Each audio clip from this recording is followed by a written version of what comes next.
প্রিয় দশম শ্রেণীর শিক্ষার্থী বন্ধুরা, তোমরা যারা 2026 সালে মাধ্যমিক ফাইনাল পরীক্ষা দেবে, তোমাদের জন্য আজকের এই ইতিহাসের 2 মার্কসের প্রথম পর্যায়ক্রমিক মূল্যায়নের সাজেশনটি মোস্ট ইম্পর্টেন্ট। দেখো, তোমাদের জন্য আমরা আজকে যে প্রশ্নগুলো রেখেছি, কেবলমাত্র তোমরা যদি এই প্রশ্নগুলো অভ্যাস করো, তোমরা দেখবে এখান থেকে প্রথম পর্যায়ক্রমিক মূল্যায়নের সাথে সাথে টেস্ট টু ফাইনাল পরীক্ষা থেকে তোমরা এখান থেকে কিন্তু প্রশ্ন কমন পাবে, এতটা কিন্তু বলে গেলাম। এবং তোমরা জানো যে 2026 সালে তোমাদের জীবনে সবচেয়ে বড় পরীক্ষা দেবে, এবং এই পরীক্ষাটি তোমাদের জীবনটাকে নির্ধারণ করে যে তোমরা কোন পথে এগোবে। তাই 100% কমন পাওয়ার জন্য সাকসেস কি 100% A to Z YouTube channel subscribe করে নাও, যাতে পরবর্তীকালে ভিডিওর নোটিফিকেশন সবার প্রথমে পেয়ে যাও। তো তোমরা দেখে নাও প্রথম অধ্যায় ইতিহাসের ধারণা থেকে। দেখো প্রথম প্রশ্নটি, পরিবেশের ইতিহাস গুরুত্ব কি। দেখো এই প্রশ্নটি কিন্তু একটি ভীষণভাবে একটি গুরুত্বপূর্ণ প্রশ্ন। 100% কিন্তু কমনযোগ্য প্রশ্নগুলো এখানে রাখা হয়েছে, এবং দেখো তোমরা এখানে অ্যান্সারটাও করা হয়েছে। তোমরা এই অ্যান্সারগুলো খুব সুন্দরভাবে তোমাদের খাতাতে নোট করে নাও, এবং এই প্রশ্নগুলো খুব সুন্দরভাবে অভ্যাস করো, তোমাদের এখান থেকে কমন পেয়ে যাবে। আমরা কিন্তু আর অ্যান্সারগুলো পড়ছি না, ভিডিওটি অনেক বড় হয়ে যাবে।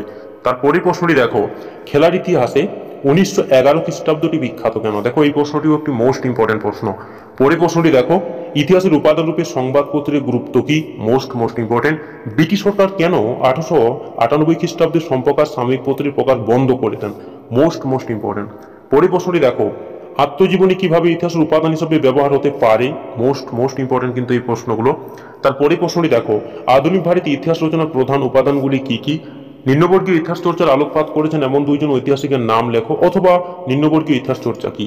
তারপরে প্রশ্নটি দেখো ভীষণভাবে গুরুত্বপূর্ণ, আধুনিক ইতিহাস চর্চার উপাদান রূপে সরকারি নথিপত্রের সীমাবদ্ধতা কি। দেখো এই প্রশ্নটিও কিন্তু মোস্ট একটি ইম্পর্টেন্ট প্রশ্ন। তারপরে প্রশ্নটি দেখো, আত্মজীবনীয় স্মৃতিকথা বলতে কি বোঝো। Most important. স্থানীয় ইতিহাস চর্চার গুরুত্ব কি। Most important. আঞ্চলিক ইতিহাস চর্চার গুরুত্ব কি। সামরিক ইতিহাস চর্চার গুরুত্ব কি। মোস্ট। পরে প্রশ্নটি দেখো, সরকারি নথিপত্র বলতে কি বোঝায়। দেখো এই প্রশ্নটিও কিন্তু ভীষণভাবে গুরুত্বপূর্ণ। পরে প্রশ্নটি দেখো, সামাজিক ইতিহাস কি। দেখো এই প্রশ্নটি অ্যান্সারটা করা নেই, তোমরা এই প্রশ্নটি একটু খুব সুন্দরভাবে একটু অ্যান্সারটা দেখে নেবে, এবং এই প্রশ্নগুলো কিন্তু খুব সুন্দরভাবে অভ্যাস করে আমি তোমাদের বলতে পারি তোমরা এখান থেকে 100% কিন্তু কমন পাবে। পরে প্রশ্নটি দেখো, সংবাদপত্র এবং সাময়িক পত্রের মধ্যে পার্থক্য লেখো। দেখো এই যে এখানে অ্যান্সারটা করা হয়েছে, তোমরা এরকম ভাবে খুব সুন্দরভাবে অভ্যাস করবে, তোমরা দেখবে এখান থেকে কমন পেয়ে যাবে, এতটা কিন্তু বলে গেল। তারপরে দেখো দ্বিতীয় অধ্যায় সংস্কার বৈশিষ্ট্য ও পর্যালোচনা থেকে দেখে নাও প্রশ্নগুলো। দেখো প্রথম প্রশ্নটি, মেকলে মিনিট কি। Most important. পরে প্রশ্নটি দেখো, নব্যবঙ্গ গোষ্ঠী কাদের বলা হয়। Most important.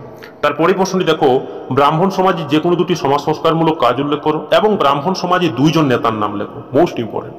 পরে প্রশ্নটি দেখো, প্রথম মহিলা হিসাবে কলকাতা বিশ্ববিদ্যালয় থেকে স্নাতক হন কারা এবং কবে। Most important. পরে প্রশ্নটি দেখো, কবে কি উদ্দেশ্যে ক্যালকাটা স্কুল বুক সোসাইটি প্রতিষ্ঠিত হয়।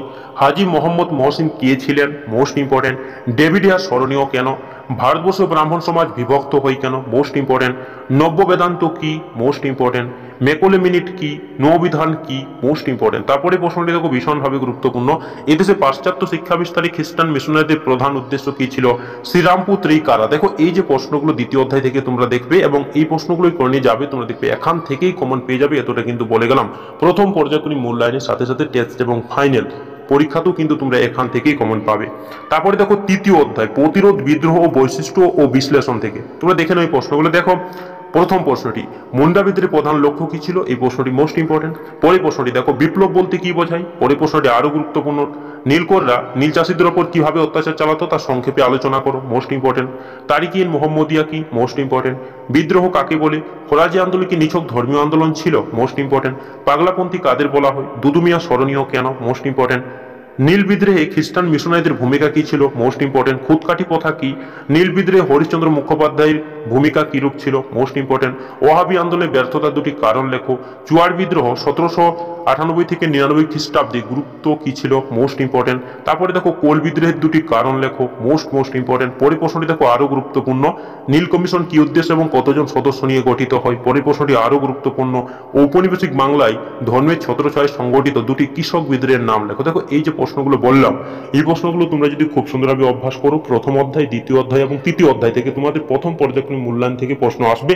তোমরা যদি এই প্রশ্নগুলো কেবলমাত্র অভ্যাস করো, তোমাদের এখান থেকেই কমন পেয়ে যাবে। তারপরে দেখো আর কয়েকটি আমরা এক্সট্রা প্রশ্ন রেখেছি। লালন ফকির স্মরণীয় কেন।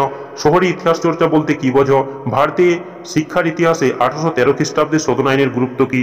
প্রাচ্য ও পাশ্চাত্যবাদী বিতর্ক কি, মোস্ট ইম্পর্টেন্ট। ইতিহাসে তথ্য সংগ্রহে ইন্টারনেট ব্যবহারের দুটি সুবিধা অসুবিধা লেখো।